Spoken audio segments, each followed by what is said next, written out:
سے نکلے۔ دوسری طرف خاک دیوبند سے مولانا عبید اللہ سندھی ایسی متجددانہ مزاج رکھنے والی شخصیت ابھری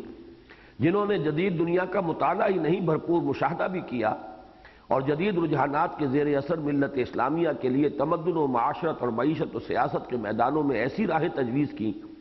جن کے لیے استناد یعنی سند دیوبند کے موجود الوقت مقلدانہ ماحول سے نہیں بلکہ صرف امام الہند شاہ ولی اللہ دہلوی کے فلسفہ اتفاقات ہی سے مل سکتا تھا۔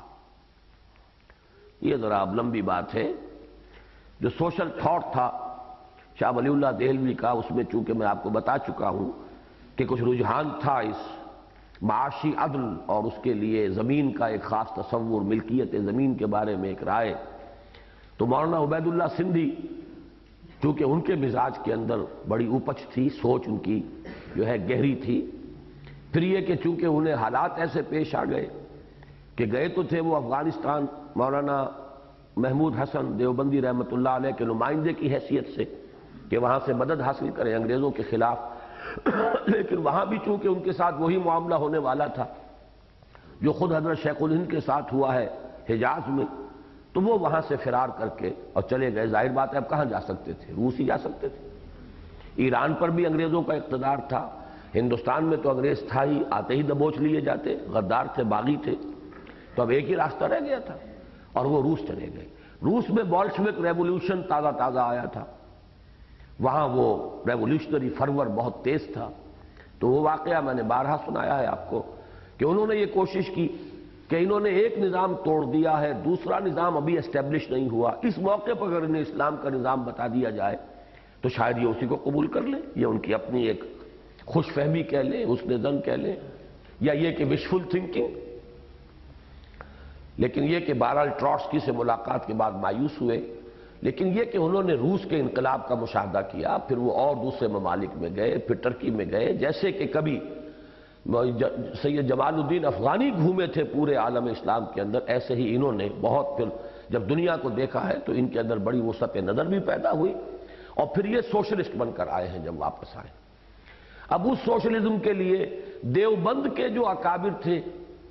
ان کے ہاں اس ماحول میں، وہ تو مقلدانہ ماحول، بالکل وہاں سے کیسے سند ملے گی؟ تمام جو علماء دیوبند ہیں انہوں نے پھر انہیں ریجیکٹ کر دیا کہ یہ ہم میں سے نہیں ہے۔ اور وہ روایت بھی میں لکھ چکا ہوں کہ مولانا احمد علی لاہوری خود انہی کے شاگرد تھے،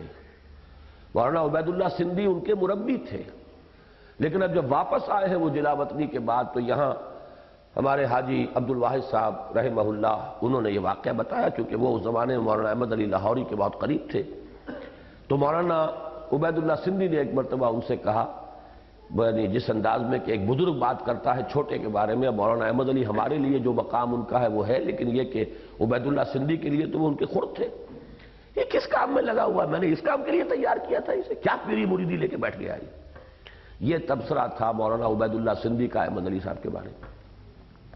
تو ان کا بڑا انقلابی مزاج تھا، بہت زوردار ہے۔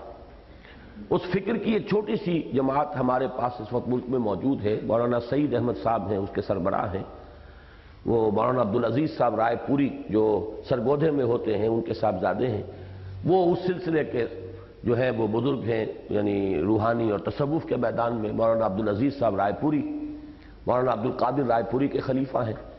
لیکن یہ کہ ان کے یہ بیٹے جو ہیں سب سے بڑے مولانا سعید احمد صاحب، ان کا وہ بالکل مولانا عبید اللہ سندھی کے فکر اور فلسفے کے ساتھ ہم آہنگی اور انقلابی مزاج ہے۔